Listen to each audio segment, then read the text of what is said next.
വയനാട് കുടിയേറ്റത്തിൻ്റെ കാഠിന്യം കണ്ടറിഞ്ഞ വയനാടിൻ്റെ മണ്ണിൽ ആത്മീയതയുടെ വിത്തുകൾ പാകിയ ജനത.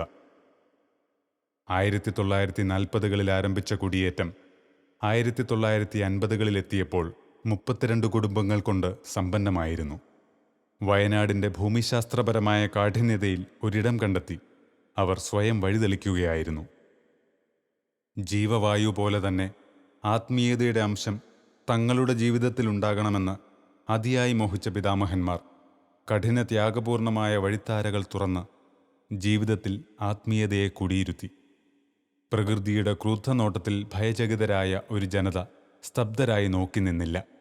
വീറോടെ കാടിനോടും കാട്ടാറിനോടും പൊരുതി അതിജീവനത്തിൻ്റെ കഠിന നാളുകൾ താണ്ടി കാലത്തിൻ്റെ വക്ഷസിൽ കടപുഴകി നിലംപതിക്കുന്ന കൂടപ്പിറപ്പുകളുടെ നിലവിളികൾ ദൈവത്തിൻ്റെ സന്നിധിയിൽ സമർപ്പിച്ച് പ്രാർത്ഥനാപൂരിതമായ ജീവവായു പ്രസരിപ്പിച്ചു ഭൂമിയാകെ. ഇന്നിവർ സന്തോഷം തിരതല്ലുന്ന നാളുകൾ കണ്ടുണരുന്നു. പോരൂർ, വാളാട്, ആറോല, യവനാർകുളം, മുതിലേരി, വെൺമണി, ചുള്ളി, കണ്ണോട്ടുമൂല, കാട്ടിമൂല, ഈ ദേവാലയത്തിനു ചുറ്റും വിന്യസിച്ച് കിടക്കുന്ന ഈ പ്രദേശങ്ങളൊക്കെ ഇന്ന് ഈ പേരൂർ ഇടവകയെ സമ്പുഷ്ടമാക്കുന്നു. ഇന്ന് കർത്താവിൻ്റെ കരങ്ങൾക്ക് ശക്തി പകർന്നുകൊണ്ട് ആത്മീയതയുടെ ദിവ്യപ്രകാശം പരത്തി ഈ പ്രദേശത്തിൻ്റെ ഐശ്വര്യസമ്പൂർണമായ ഉന്നമനത്തിന് നിദാനമായി ഈ ദേവാലയം മാറിക്കഴിഞ്ഞു. ഇതര സംസ്കാരങ്ങളുടെ സംഗമഭൂമിയായ വയനാടിൻ്റെ ഹൃദയമണ്ണ് എന്ന് വിശേഷിപ്പിക്കാവുന്ന ഈ പ്രദേശം ദൈവത്തിൻ്റെ പരിപൂർണമായ സംരക്ഷണത്തിലാണ്. മണ്ണിൻ്റെ മണവും കാടിൻ്റെ രൗദ്രഭംഗിയും മലമടക്കുകളുടെ സംരക്ഷണവും ഈ പ്രദേശത്തിനെ സമ്പൽ സമൃദ്ധിയിൽ ആറാടിക്കുന്നു. ഒരു ജനതയുടെ സായുജ്യത്തിൻ്റെ നാളുകളാണിത്. സൂര്യനുദിക്കാത്ത നാടായും കാളവണ്ടി യുഗത്തിൻ്റെ നാടായും വയനാടിനെ കണ്ടറിഞ്ഞ ജനത പക്ഷേ ഇന്ന് ഉയർച്ചയുടെ പടവുകൾ കണ്ടറിഞ്ഞു. വികസനത്തിൻ്റെ വഴിത്താരകളിൽ പുതിയ കാലത്തിൻ്റെ പടവുകൾ താണ്ടുന്നു. ആത്മീയതയുടെ പച്ചപ്പുകൾ ഈ പ്രദേശമാകെ വ്യാപിച്ചു. ഇന്ന് നിറഞ്ഞ സന്തോഷാധിരേകത്താൽ ആത്മീയ നിറദീപങ്ങൾ തീർക്കുന്നു ഇവിടെ. ഈ കുരിശിൻ്റെ പ്രഭ, ഈ ദീപനാളത്തിൻ്റെ പ്രകാശം ഇവിടമാകെ പ്രസരിക്കുന്നു. ഈ ആത്മീയ നായകൻ ഈ ജനതയുടെ വഴികാട്ടിയാകുന്നു. മാർഗദീപങ്ങളൊരുക്കി ഈ ക്രാന്തദർശി ഈ നാടിനു തന്നെ വെളിച്ചമേകുന്നു. ഈ ദേവാലയ തിരുമുറ്റത്തു നിന്നും ഈ ഇടയൻ്റെ ഇടയഗാനം ഒരു ഉണർത്തുപാട്ടായി ഇവിടമാകെ വഴിഞ്ഞൊഴുകുന്നു.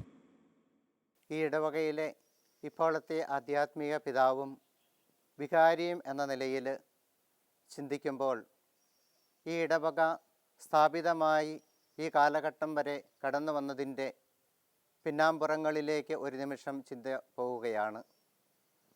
1940കളിൽ ഈ പ്രദേശത്തേക്ക് തിരുവിതാംകൂറിൽ നിന്ന് ജനം കുടിയേറി കടന്നു വന്നു. ആ കാലഘട്ടത്തിലെ ജനങ്ങളുടെ ആധ്യാത്മിക ഭൗതിക കാര്യങ്ങളൊക്കെ നിറവേറ്റിയിരുന്നത് മാനന്തവാടി ലത്തീൻ ഇടവകയിൽ നിന്നും തലപ്പുഴ ചുങ്കം ഇടവകയിൽ നിന്നും ആയിരുന്നു. തുടർന്ന് 1950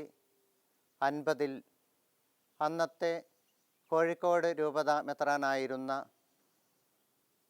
ഭാഗ്യസ്മരണാർഹനായ അൽദ്രോ മരിയ പത്രോണി പിതാവിൻ്റെ കാർമ്മികത്വത്തിൽ പ്രഥമ ബലി അർപ്പിച്ചുകൊണ്ട് താൽക്കാലികമായി സ്ഥാപിതമായ ഷെഡിൽ ആധ്യാത്മിക പ്രവർത്തനം ആരംഭിക്കുകയാണ് പോരൂർ ചെയ്തത്.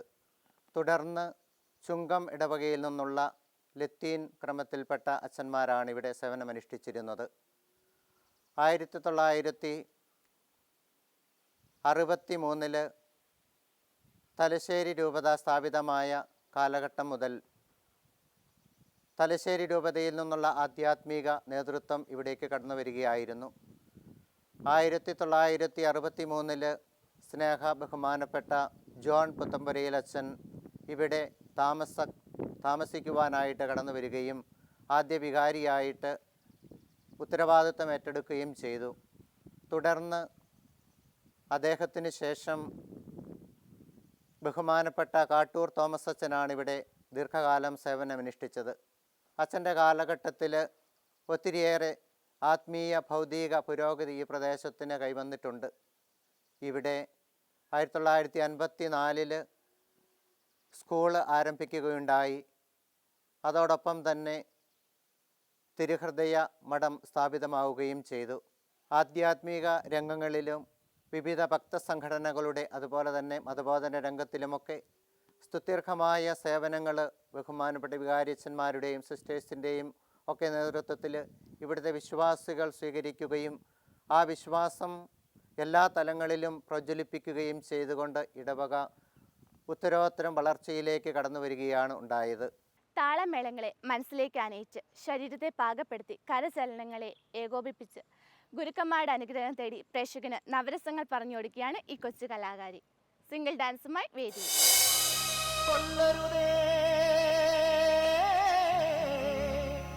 പാവമീ പഥികനെ കൊല്ലരുതേ,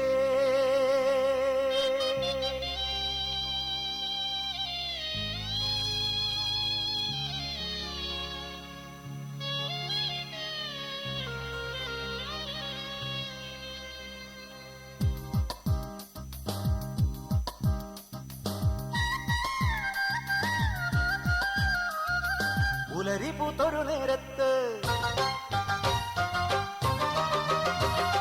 കുളിരു വീശണ കാലത്ത്, പുലരി പൂത്തൊരു നേരത്ത് കുളിരു വീശണ കാലത്ത്, വളവളഞ്ഞൊരു വഴിയിലൂടെ തിടുക്കം പോണോ നാരായണി, വളവളഞ്ഞൊരു വഴിയിലൂടെ തിടുക്കം പോണോ നാരായണി. യെരുശലേംകാരൻ പാവം യെരുശലേംകാരൻ, യെരുശലേംകാരൻ പാവം യെരുശലേംകാരൻ. പുലരി പൂത്തൊരു നേരത്ത് കുളിരു വീശണ കാലത്ത്, വളവളഞ്ഞൊരു വഴിയിലൂടെ തിടുക്കം പോണോ നാരായണി, വളവളഞ്ഞൊരു വഴിയിലൂടെ തിടുക്കം പോണോ നാരായണി.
ദൂരത്തൊരു കുന്നിന്മേൽ ചേലൊത്തൊരു കൊടിലിനുള്ളിൽ നാടുന്നൊരു തൊട്ടിൽ കണ്ട് യാത്രയായി, മനസ്സിൽ കൺമണി തൻ കണ്ണിൽ നോക്കി യാത്രയായി.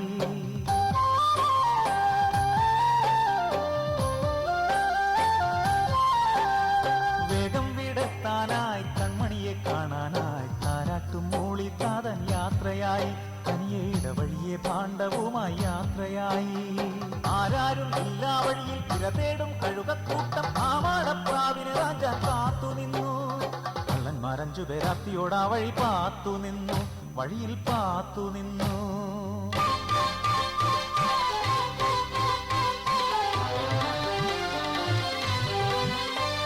നിർദ്ദയം കൊത്തിക്കുടയുന്നു, പ്രാണനായി പിടയുന്നു ആർത്തനായി ആൺപിറാവ്. ചോര വിയർപ്പാക്കി നേടിയതെല്ലാം ആ കള്ളന്മാർ കവർന്നെടുത്തു. ചോര വാർന്ന വഴിയിൽ കിടന്നയാൾ മൃതപ്രായനായി വിജനതയിൽ.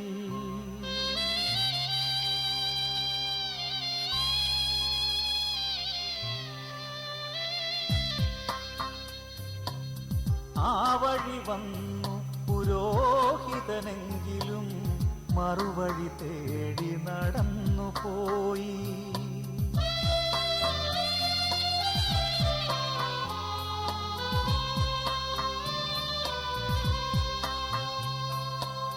പിന്നിലായി വന്നൊരു ലേവായനെങ്കിലും തൻ വഴി നോക്കിയകന്നു പോയി. ബലിവസ്തു നോക്കാതെ ബലിയർപ്പണത്തിനായി പോകുവോരേ നിങ്ങൾ അന്ധരാണോ?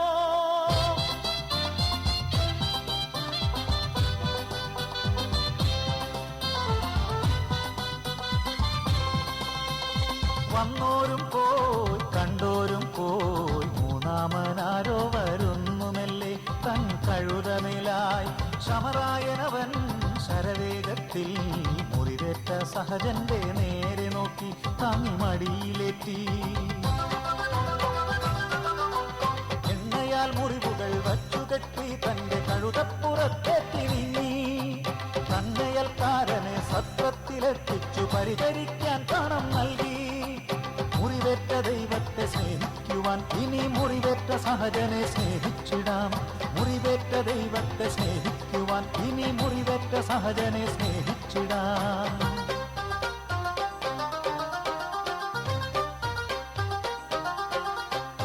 പുലരി പുതറു നേരത്ത് കുളിരു വീശണ കാലത്ത് വളവളഞ്ഞൊരു വഴിയിലൂടെ തിടുക്കം പോണോനാരാണേ. വളവളഞ്ഞൊരു വഴിയിലൂടെ തിടുക്കം പോണോനാരാണേ. ശമരിയക്കാരൻ നല്ല ശമരിയക്കാരൻ, ശമരിയക്കാരൻ നല്ല ശമരിയക്കാരൻ.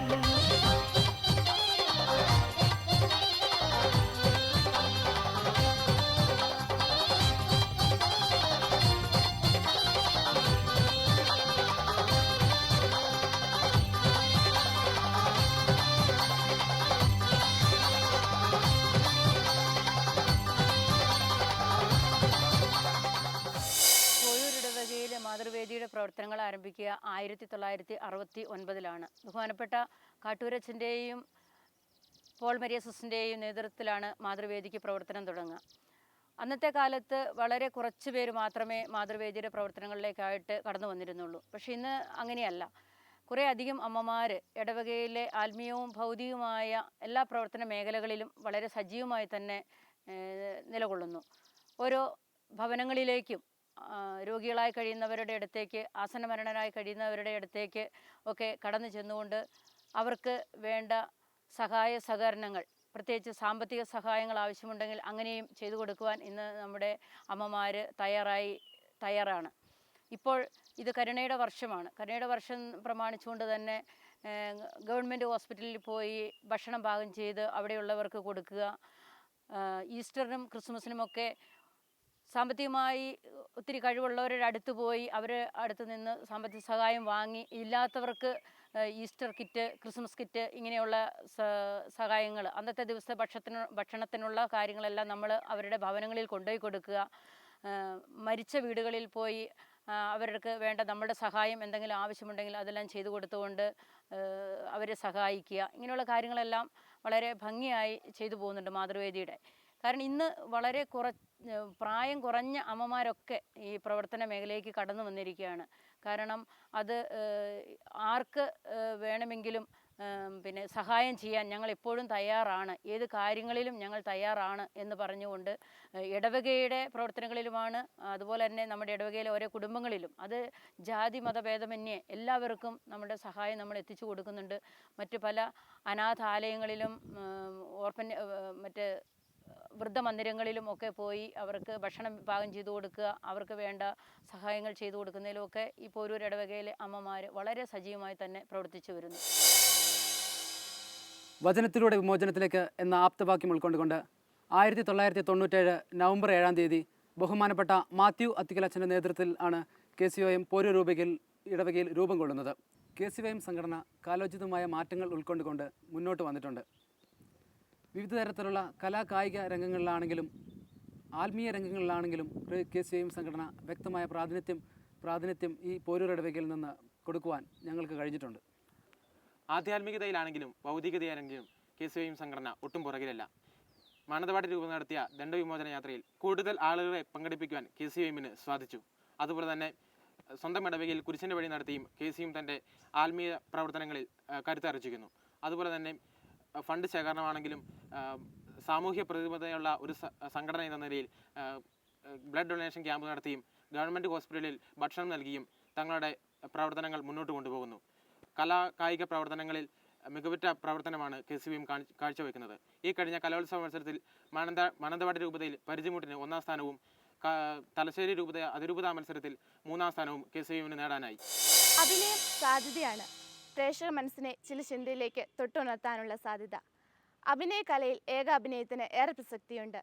ഇന്നലകളുടെ ക്രൂരതകൾ, ഇന്നിൻ്റെ കാപട്യം, നൊമ്പരം, ആഹ്ലാദം എന്നിവ ഒരേ മുഖത്ത് മാറി മറിയുമ്പോൾ അത് പ്രേക്ഷക മനസ്സിലേക്ക് ഇറങ്ങിച്ചെല്ലുന്നു. ഏക അഭിനയമായി വേദി. നമസ്കാരം.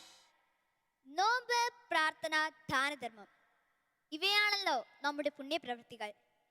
ഇതാ നമ്മുടെ നോമ്പിനെ കുറിച്ച്, നമ്മുടെ പ്രാർത്ഥനയെ കുറിച്ച് ഒരു നേർക്കാഴ്ച.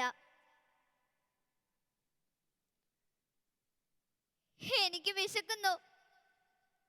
ഇത്ര കഠിനമാണോ വിശപ്പ്? എനിക്ക് ഈ വിശപ്പ് സഹിക്കാനാകുന്നില്ല. കുറച്ച് വെള്ളമെങ്കിലും കിട്ടിയാൽ മതിയായിരുന്നു. അതെങ്ങനെയാ? ഇന്ന് ഉപവസിച്ച് പ്രാർത്ഥിക്കാമെന്ന് ഞാൻ എല്ലാവരുടെയും മുമ്പിൽ വെച്ച് പ്രതിജ്ഞ ചെയ്തു പോയില്ലേ? ഏത് സമയത്താണോ എനിക്ക് അങ്ങനെ ചെയ്യാൻ തോന്നിയത്? ഈ ദിവസം ഒന്ന് പെട്ടെന്ന് കഴിഞ്ഞു കിട്ടിയായിരുന്നെങ്കിൽ.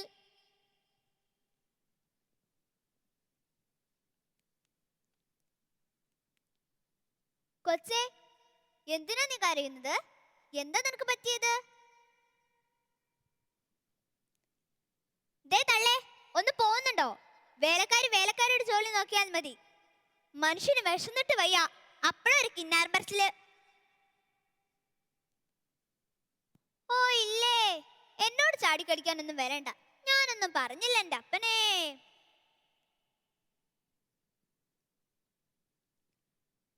മോളെ, നിനക്ക് വിശക്കുന്നില്ലേ? വാ, വന്ന് വല്ലതും കഴിക്കാൻ നോക്ക്. നിനക്ക് ഇഷ്ടമുള്ള പലഹാരങ്ങൾ അമ്മ ഉണ്ടാക്കിയിട്ടുണ്ട്. പ്രലോഭനം, പ്രലോഭനം, പ്രലോഭനം. ഇതാണ് പ്രലോഭനം. ടീച്ചർ പറഞ്ഞിട്ടുണ്ട്, പിശാച് പല രൂപത്തിലും വരുമെന്ന്. ഇതിപ്പോൾ മമ്മിയുടെയും കുച്ചുവിന്റെ രൂപത്തിലാണല്ലോ ദൈവമേ വന്നിരിക്കുന്നത്. ദേ പെണ്ണെ, ഒന്ന് പോകുന്നുണ്ടോ? ഞാൻ നിന്നെ പ്രലോഭിപ്പിക്കാനൊന്നുമല്ല വന്നത്. നീ ചേട്ടത്തിയോടും കുജുവിനോടും വഴക്കിടുന്നത് കണ്ട് നിനക്ക് വിശക്കുന്നുണ്ടെന്ന് കരുതി കുറച്ച് പലഹാരവുമായി വന്നതാ. അതാ ഇപ്പൊ കുറ്റമായി പോയത്. Mummy please, don't disturb me please. എന്നതാ അവിടെ ഒരു ബഹളം? ഭക്ഷണം വേണ്ടാത്തവർ കഴിക്കണ്ട. ഉപവാസത്തെക്കുറിച്ചും അതിന്റെ ഗുണങ്ങളെ പറ്റിയും നല്ലത് പറഞ്ഞു കൊടുക്കേണ്ടതിന് നീ വഴക്കിടാനാണോ പോകുന്നത്? പറഞ്ഞിട്ട് എന്ത് കാര്യം? 5 ഗുണം 10 ഗുണം എന്നാണല്ലോ ചൊല്ല്. ഓ, അല്ലെങ്കിലും അങ്ങനെ തന്നെയാ. മക്കൾ എന്ത് ചെയ്താലും കുറ്റം പെറ്റ തള്ളയ്ക്ക് തന്നെയാണല്ലോ. ദേ ചേട്ടത്തി വീട്ടിൽ പോകുമ്പോൾ ഈ പലഹാരം കൊണ്ടുപോയി ആ പിള്ളേർക്ക് കൊടുത്തേരെ.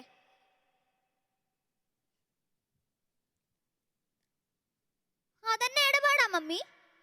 എന്റെ ഉപവാസം തീരുമ്പോൾ ഞാനതെടുത്ത് കഴിച്ചോളില്ലേ? അതവിടെ വെച്ചേക്ക്, ഞാൻ പിന്നെ എടുത്ത് കഴിച്ചോളാം. വല്ലാത്ത ക്ഷീണം, ഒന്ന് ഉറങ്ങി നോക്കട്ടെ. ചേച്ചി, ഇത് എന്തൊരു ഉറക്കമാ? ഒന്ന് എഴുന്നേക്ക്. എനിക്ക് ഈ കാര്യം ഒന്ന് പറഞ്ഞുതാ. അല്ലേ വേണ്ട, നമുക്ക് കളിക്കാൻ പോവാം. പപ്പ നമുക്ക് നല്ല ഊഞ്ഞാല കെട്ടി തന്നിട്ടില്ലേ? വാ ചേച്ചി, വാ ചേച്ചി. ശല്യം. എന്താടി നിനക്ക് വേണ്ടത്? എന്നെ ഒന്ന് ഉറങ്ങാൻ കൂടി സമ്മതിക്കില്ലേ? എന്നെ ശല്യപ്പെടുത്താണ്ടൊന്ന് പോയേ. ഓ, ചേച്ചി ഇന്ന് ഉപവാസത്തിലായിരിക്കുമല്ലേ? ആ, എന്താ നിനക്ക് കണ്ടാ മനസ്സിലാവില്ലേ? പിന്നെ തുടങ്ങിയോ രണ്ടും കൂടി വഴക്ക്? പപ്പേ, ഇവൾ എന്നോട് പിന്നെ വഴക്കിന് വരുവാ. മോളെ, ഉപവാസമൊക്കെ ഈശോയ്ക്ക് ഏറ്റവും ഇഷ്ടമുള്ള കാര്യമാ. എന്നാൽ ഒരു കാര്യം കൂടി ചെയ്താലേ ഉപവാസം കൊണ്ട് കാര്യമുള്ളൂ. അതെന്താ പപ്പേ ആ ഒരു കാര്യം? ഉപവസിക്കുക എന്നതിൻ്റെ അർത്ഥം ഈശോയോടൊത്ത് ജീവിക്കുക എന്നതാണ് മോളെ. ക്ഷമാശീലനും സ്നേഹനിധിയും കാരുണ്യവാനുമായ ഈശോയോടൊത്ത് വസിക്കണമെങ്കിൽ നീയും അവിടുത്തെ പോലെയാകണം. അല്ലാതെ മമ്മിയോടും ചേട്ടത്തിയോടും വഴക്കിട്ട് നടന്നിട്ട് കാര്യമില്ല. അത് പപ്പേ, എനിക്ക് വിശന്നപ്പോ പിന്നെ. അതേ മോളെ, നമ്മൾ ഉപവസിക്കുമ്പോൾ മറ്റുള്ളവരെ കാണിക്കാനാകരുത്. മറ്റുള്ളവർക്ക് നന്മ ചെയ്തും അവരെ അനുസരിച്ചും അവരെ സ്നേഹിച്ചുകൊണ്ടും വേണം ഉപവസിക്കാൻ. വിശപ്പും ദാഹവും ഒന്നും നമ്മുടെ മുഖത്ത് തെളിഞ്ഞു നിൽക്കരുത്. നമ്മുടെ മുഖം എപ്പോഴും പ്രസന്നമായിരിക്കണം. എന്നാൽ മാത്രമേ ഈശോ നമ്മുടെയൊക്കെ ഹൃദയങ്ങളിലേക്ക് കടന്നു വരികയുള്ളൂ. നോമ്പ്, പ്രാർത്ഥന, ദാനധർമ്മം, ഈ പുണ്യപ്രവൃത്തികൾ ഇന്നും എന്നും എപ്പോഴും നമ്മുടെ ഓരോരുത്തരുടെയും ഹൃദയങ്ങളിലേക്ക് കടന്നു വരട്ടെ. നന്ദി, നമസ്കാരം.